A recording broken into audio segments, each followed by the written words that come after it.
आपल्याला सगळ्यांना कल्पना आहे की नागपूरमध्ये मध्यंतरी जी काही अतिवृष्टी झाली आणि त्यामुळे मोठ्या प्रमाणात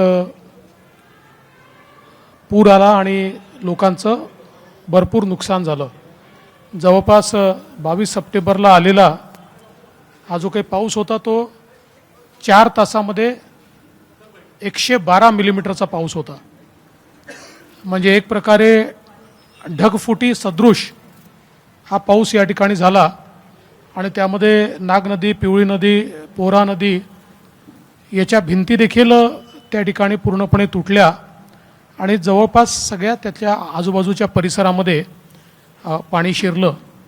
त्यात जी काही तातडीची मदत करता येईल ती तर प्रशासनाने त्या ठिकाणी केली, परंतु त्यानंतर या संदर्भात पुढे अशा प्रकारची परिस्थिती येऊ नये म्हणून काही निर्णय घेणं गरजेचं होतं. स्वतः माननीय गडकरी साहेबांनी या संदर्भात वेगवेगळ्या बैठका घेतल्या. मी देखील काही बैठकांना उपस्थित होतो आणि याचा एक कॉम्प्रिहेन्सिव्ह प्लॅन की जेणेकरून उद्या अशा प्रकारची अतिवृष्टी झाली तर पाणी शिरणार नाही, या संदर्भात काही उपाययोजना या ठिकाणी ठरल्या.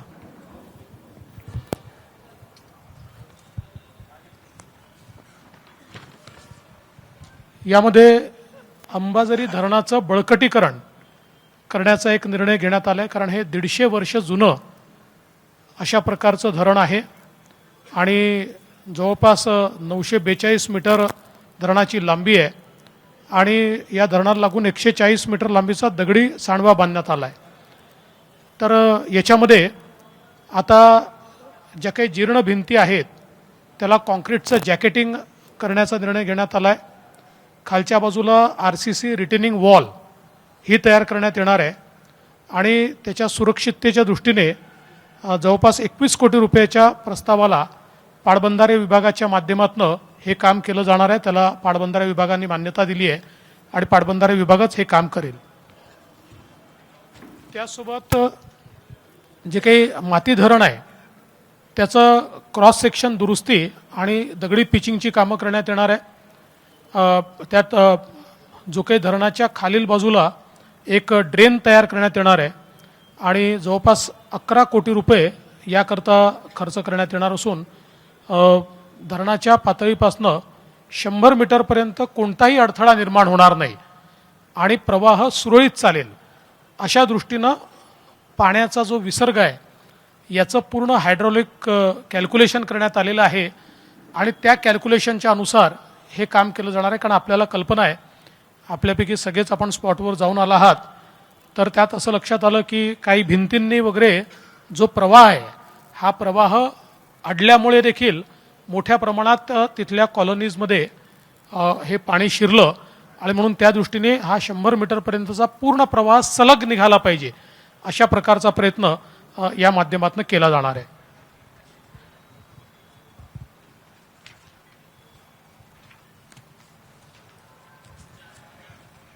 याच अनुषंगाने महानगरपालिकेने राज्य शासनाकडे एक 234 कोटी रुपयाचा प्रकल्प अहवाल हा जिल्हाधिकाऱ्यांच्या मार्फत सादर केलेला आहे, ज्याच्यामध्ये क्षतिग्रस्त नदी नाल्यांच्या भिंतीचं बांधकाम आहे, क्षतिग्रस्त रस्त्यांचं डांबरीकरण आहे आणि पुलाचं पुनर्बांधकाम इत्यादी सगळी कामं आहेत. तर याला देखील राज्य सरकार प्राधान्याने निधी उपलब्ध करून देते आहे आणि या माध्यमातून हे जे काही 234 कोटीची कामं आहेत ती आपण हातात घेणार आहोत. नदीचा जो प्रवाह आहे तो सुरळीत करण्याच्या दृष्टीने देखील साधारणपणे नदीची वहन क्षमता जी आहे ती वाढवावी लागणार आहे आणि त्याकरता अंबाझरी ओव्हरफ्लो पॉईंटपासून पंचशील सिनेमापर्यंत जवळपास 4.80 किलोमीटर म्हणजे 5 किलोमीटर नदीच्या पात्राचं 1 ते 1.5 मीटर हे खोलीकरण करण्यात येणार आहे. याच्यामुळे जी काही नदीची कॅरिंग कॅपॅसिटी आहे ही कॅरिंग कॅपॅसिटी देखील मोठ्या प्रमाणात वाढेल आणि अशा प्रकारे जर एखाद वेळेस मोठ्या प्रमाणात पाऊस झाला तर हे जे पाणी आउटफ्लँक होतं किंवा वेगवेगळ्या लोकांकडे घुसतं, त्याऐवजी ते त्या फ्लोमधनं बाहेर काढता येईल. यासोबत जवळपास शहरातल्या सर्वच नदी नाल्यांच्या संदर्भात देखील एक डिझास्टर मिटिगेशन मेजर म्हणून त्या ठिकाणी त्याच्या रिटेनिंग वॉल्स, पूल आणि अन्य बांधकामं हे देखील करण्याच्या संदर्भातला एक प्रस्ताव आलेला आहे. हा प्रस्ताव मोठा प्रस्ताव आहे. हा टप्प्याटप्प्याने या ठिकाणी हातात घेण्यात येईल आणि त्याला देखील एक तत्वता मान्यता सुरुवातीला देण्यात येईल आणि त्याच्यानंतर याला देखील बजेटमधनं टप्प्याटप्प्याने पैसे देऊन हे काम देखील निश्चितपणे या ठिकाणी करण्यात येणार आहे. यासोबत आपल्याला कल्पना आहे की जी काही त्या ठिकाणी आपल्या NITचं जे स्केटिंग रिंक आहे, या आपल्याला आपण बघितलं आहे त्या स्केटिंग रिंकचं पार्किंग जे आहे, या पार्किंगमुळे देखील मोठ्या प्रमाणात पाणी अडल्याची घटना आपण बघितलेली आहे.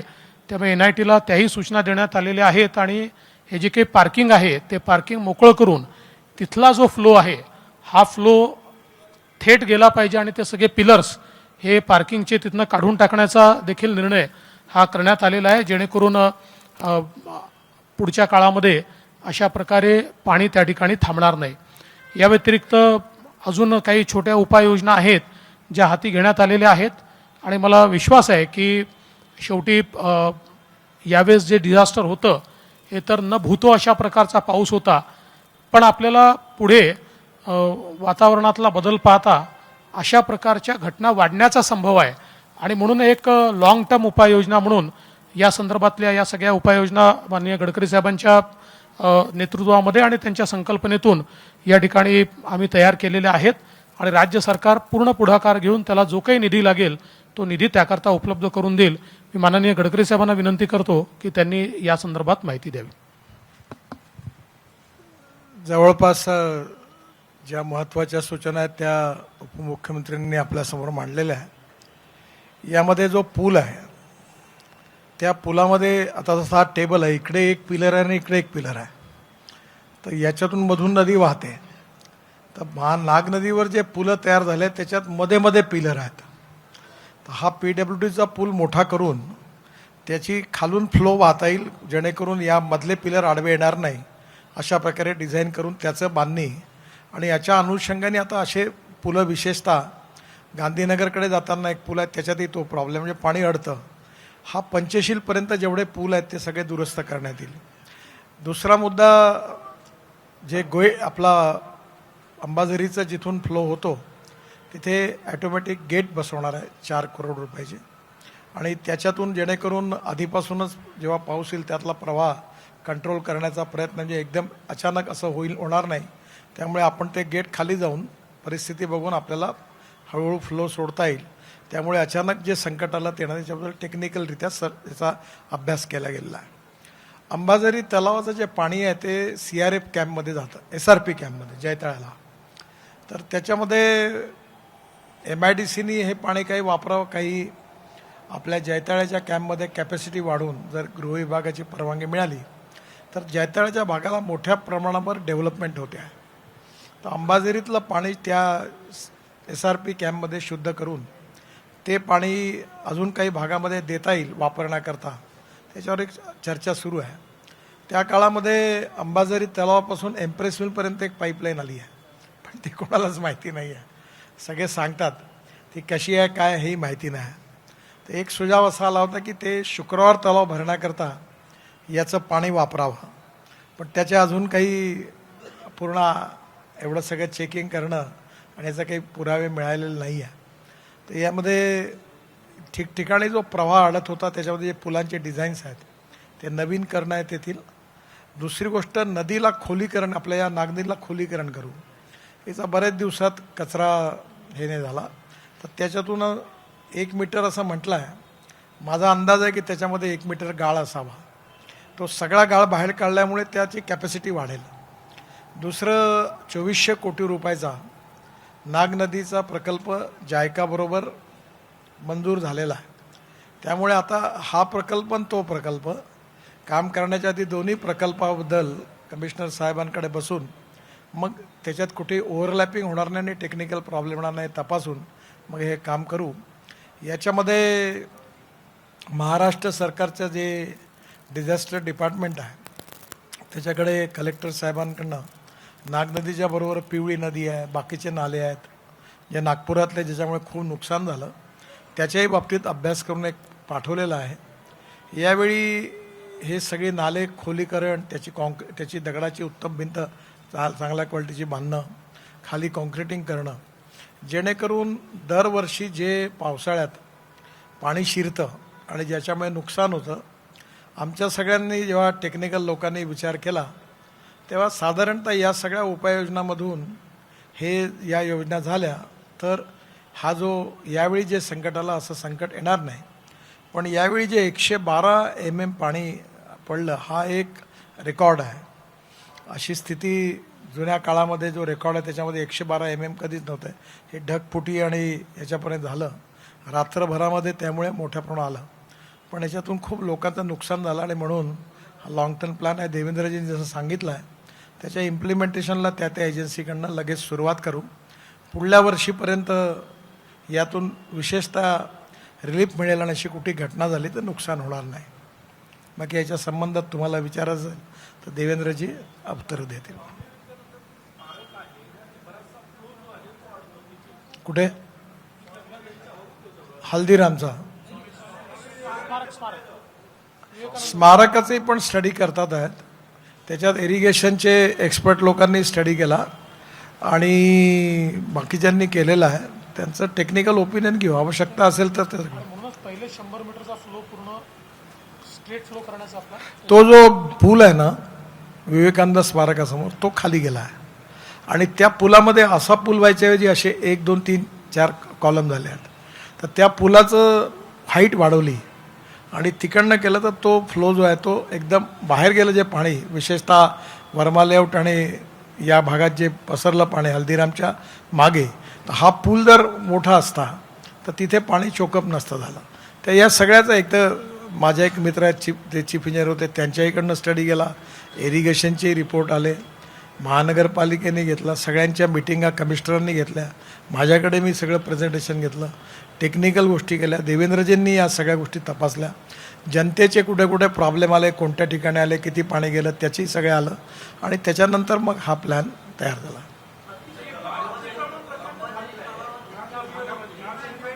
एक जण विचारा ना. तलावाच्या वर आणि तलावाच्या आतमध्ये, हो ते तलाव नाग नदीच्या आतमध्ये आणि नाग नदीच्या बाजूला जर अतिक्रमण असेल तर ते काढले जातील. कोणाचेही असो, त्याच्यात जर आता टेक्निकली जेव्हा रिपोर्ट तयार होईल, नाग नदीचा प्रवाह आणि त्याच्या बाजूच्या भिंती बांधताना जर कुठे अतिक्रमण आढळलं तर ते काढू.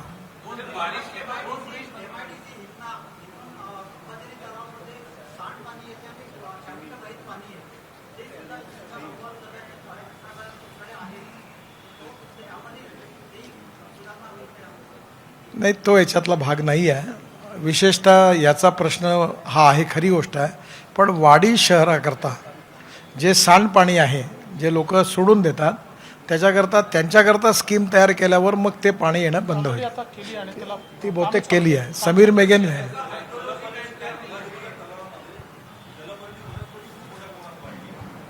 नाही, आता आपण जेव्हा हे सगळं काम करू त्यावेळेस त्याचा देखील विचार करणार आहोत. दुसरं नितीनजींनी एक सुचवलं आहे ज्याचा अभ्यास चाललेला आहे की साधारणपणे या तलावाची कॅपॅसिटी देखील थोडी कशी वाढवता येईल.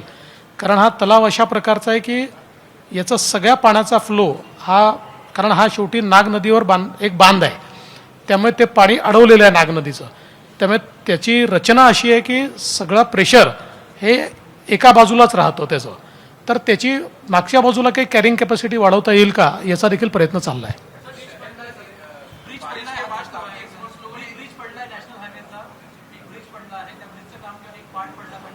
सगळं नवीन येईल ना. तो नॅशनल हायवेचा ब्रिज नॅशनल हायवेकडून पूर्णपणे, जसं मी मगाशी तुम्हाला तिथेही प्रॉब्लेम आहे, त्या ब्रिजच्या खाली मी डोकावून बघितलं तिथेही पण ते असेच पिलरमध्ये केले. ही जुनी सिस्टीम होती.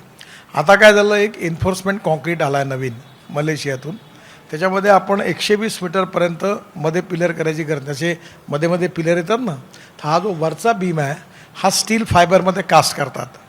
तर मी त्यांना सूचना केल्या की आता स्टील फायबरने कास्ट केलेले सगळे पियर लावू, त्यामुळे मधले सगळे गायब होतील, त्यामुळे त्या पाण्याकरता जागाला जो गतिरोध आहे तो नाही होणार. हां, नॅशनल हायवेचं तर ऑलरेडी त्यांनी तयारी सुरू केली आहे.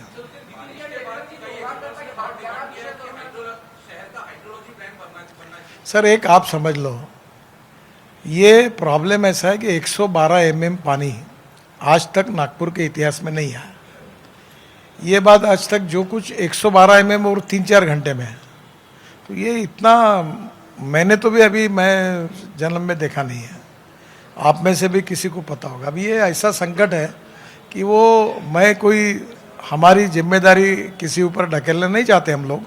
हम तो यही समझते कि हमारी जिम्मेदारी हम इसको रिजॉल्व करें, पर बेसिकली ये ऐसे कभी होता नहीं. तो इसलिए ये समझते हुए कि ऐसा कभी आगे होगा, ये समझ कर ही सब उपाय योजना की है.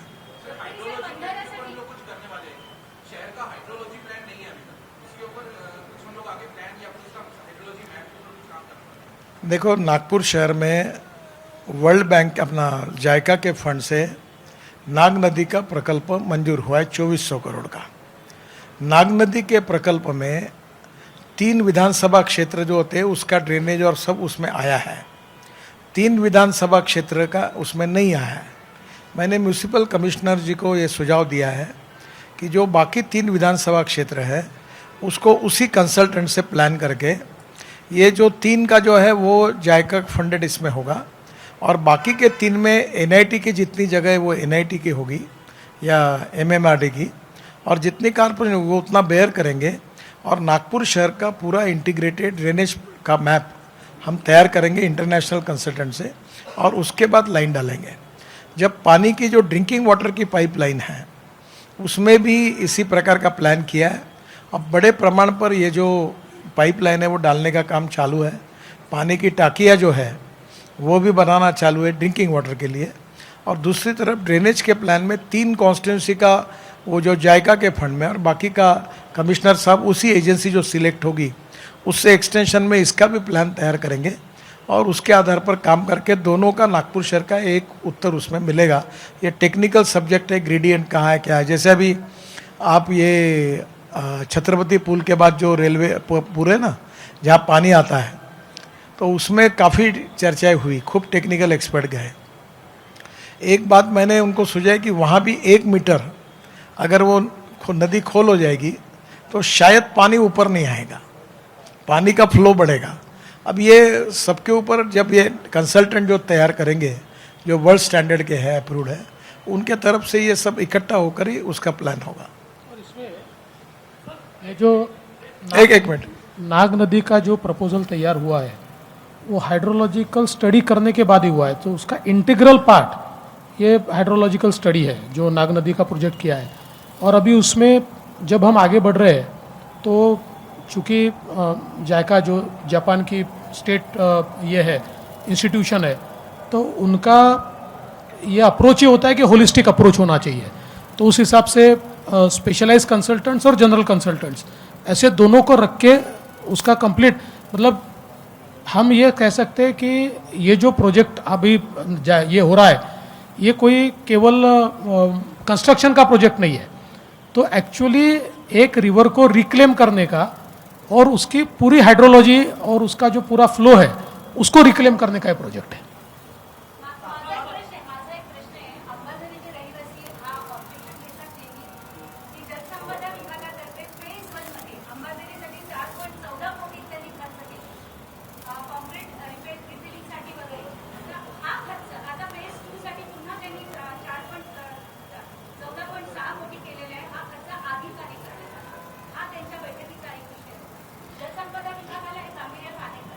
असं आहे की आता हे जे काही काम आपण करतोय, परवा जे डिझास्टर झालं त्याच्याशी त्याचा थेट संबंध येत नाही. हे आपण मजबूतीकरण करतोय, कारण 150 वर्ष जुनं हे धरण आहे आणि त्याच्यामुळे उद्याला याच्यापेक्षा समजा एक अफवा उठली होती की त्याची जी काही भिंत आहे धरणाची त्याला क्रॅक गेली आहे, काही गेली नव्हती. पण आपल्याही लक्षात आलं की 150 वर्ष जुनं धरण आहे, वेगवेगळ्या वेळी काही पिचिंग केलं आहे, काही त्याला थोडं सुधारणा केली आहे, पण याचा एक आपल्याला होलिस्टिक व्ह्यू घेतला पाहिजे. आणि म्हणून याचं एक ज्याला आपण मिटिगेशन मेजर म्हणून म्हणतो, म्हणजे पूर्व तयारी म्हणून म्हणतो, तशा प्रकारे काम आपण करतोय. एक याच्यातला महत्त्वाचा विषय आहे, जलसंपदा विभागाचा याच्यात काही दोष नाही.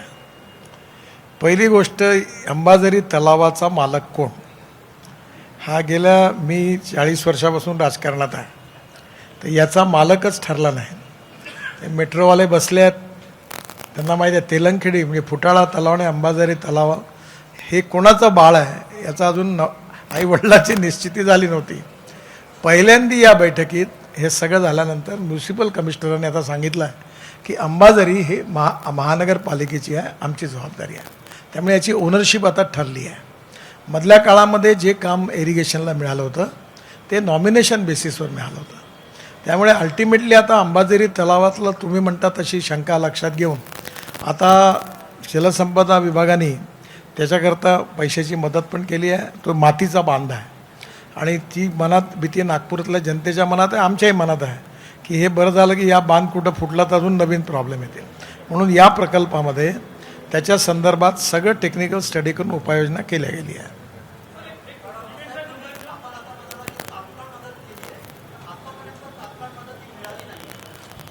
तपासून बघू, जर नसेल मिळाले तर नक्की देतील.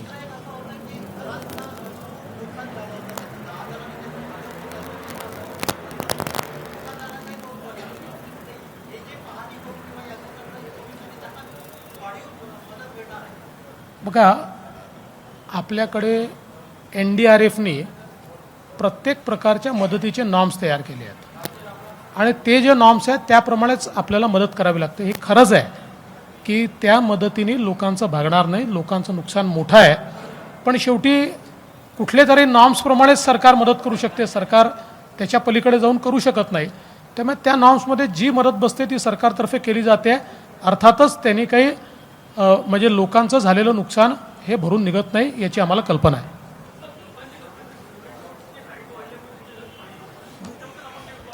अरे कोणी काही बोलते ते आम्ही उत्तर द्यायचे का?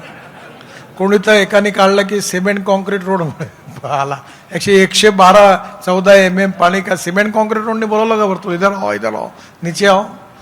हे अशा फालतू गोष्टीची आम्ही दखले घेत नाही. टेक्निकल स्टडी केला, त्या धरणाची कॅपॅसिटी किती, पाण्याचा फ्लो किती, पाण्याचा फ्लो कुठे अडतो, त्या नदीवर अतिक्रमण कुठे झालं आहे, त्याच्या भिंती कुठे कोसळलेल्या आहेत, कोणाच्या घरात गेलं, ते सगळ्या प्रकारचा टेक्निकल अभ्यास केला.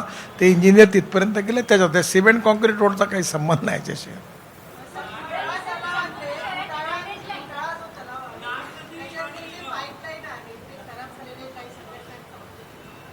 फुटाळा तलावातल्या पाईपलाईन नाही खराब झाला, नाही तो वेगळा विषय, त्याच्यावर वेगळी प्रेस कॉन्फरन्स घ्या, मी सांगेन समजा टेक्निकल. तुम्ही कधी विमानातून अंबाझरी तलाव बघितला आहे का? मी बघितला. मी तुम्हाला सांगतो काय आहे. अंबाझरी तलावाचा जेवढा एरिया आहे त्यापैकी फक्त 20 ते 25% क्षेत्रात पाणी आहे, 75% रिकामा आहे.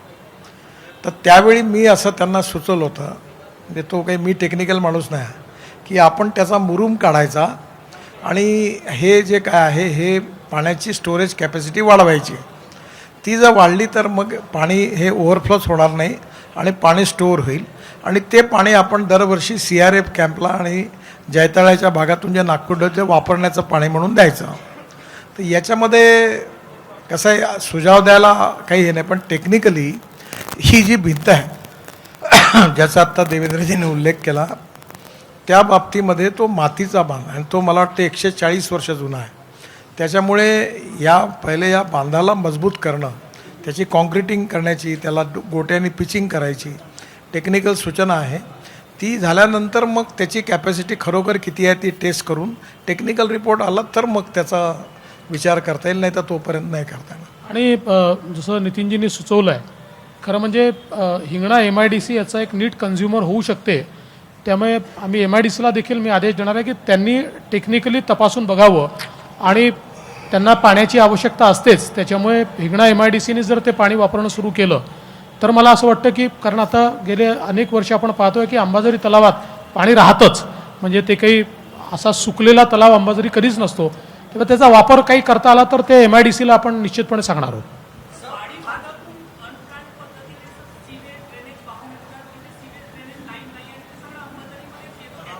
ते सांगितलं ना, वाढीचा प्लॅन तयार करून, जसं उपमुख्यमंत्र्यांनी सांगितलं की तो मंजूर झालेला आहे. त्यात वाडी आणि तिकडल्या खेड्यातून ते पाणी हळूहळू सगळे येतं, कारण त्यांनी ड्रेनेज लाईन नाही आहे तिथे. तो प्लॅन झाल्यानंतर वाडीचा ETP बनेल, ते सगळं पाणी तिकडे अडेल आणि या तलावात येणं बंद होईल. दुसरं, MIDCला सूचना दिल्या होत्या त्यामध्ये. काही लोकांनी तक्रार केली इंडस्ट्रीवाल्यांचं पाणी येतं म्हणून, तर त्याच्याही बाबतीत चौकशी करू, ते पण काढतो.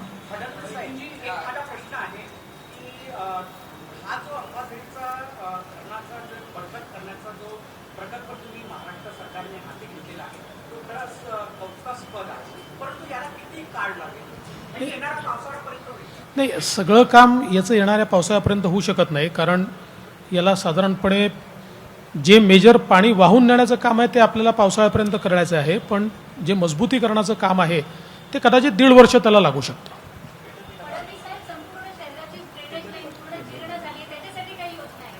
अहो, तुम्ही ऐकलं नाही का? मी सांगितलं ना तुम्हाला की जायकाच्या याच्यामध्ये 2400 कोटी रुपयाचा प्रोजेक्ट सँक्शन झाला. त्याच्यामध्ये नागपूरच्या 3 विधानसभा क्षेत्राचं ड्रेनेजच्या सगळं काम त्यात आलं. 3 विधानसभा सुटल्या. त्या 3 विधानसभा क्षेत्रात NITचा एरिया आहे आणि महानगरपालिकेचा एरिया आहे. जो कन्सल्टंट पक्का होईल त्याच्याकडनं या 3 विधानसभेचं करून इंटिग्रेटेड प्रोजेक्ट करू. या 3 क्षेत्रात जे लागेल त्याचा खर्च NIT आणि महानगरपालिका वाटून घेईल आणि 3 मधला जो आहे तो जायकातून करून पूर्ण नागपूर शहराचा इंटिग्रेटेड ड्रेनेजचा प्लॅन होईल. दुसरं, कलेक्टर साहेबांनी या शहरातल्या अन्य पिवळी नदी वगैरे जे सगळे नाले आहेत त्या सगळ्या नाल्यांच्या बाबतीतही तयार करून तेही 280 कोटीचं प्रपोजल पाठवलं आहे. ते खोलीकरण करू, दोन्ही बाजूनी बांधू आणि एकंदरीत या विषयावर पहिल्यांदा एवढ्या खोलात लक्ष दिलं गेलं आहे. नक्कीच त्याच्यातून हा जो प्रॉब्लेम आता झाला, आजच्या याचा विषय हाच आहे की पुढल्या वर्षी कमीत कमी जेवढी कामं आज आपण करतो आहे त्यातून कुठलीही परिस्थिती आली तरी पाणी एकाच्याही घरात शिरणार नाही अंबाझरीचं. बाकीच्या ठिकाणी पण आपण काम करतो आहे, तो त्या दृष्टीनेच हा प्लॅन आहे. चला, ठीक आहे, धन्यवाद.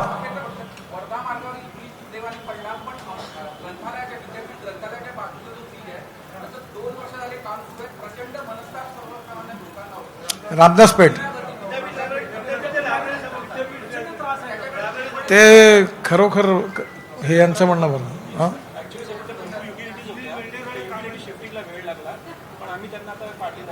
नाही तर आता ते युटिलिटीचा प्रॉब्लेम होता. मलाही पण खूप लोकांच्या तक्रारी आल्या.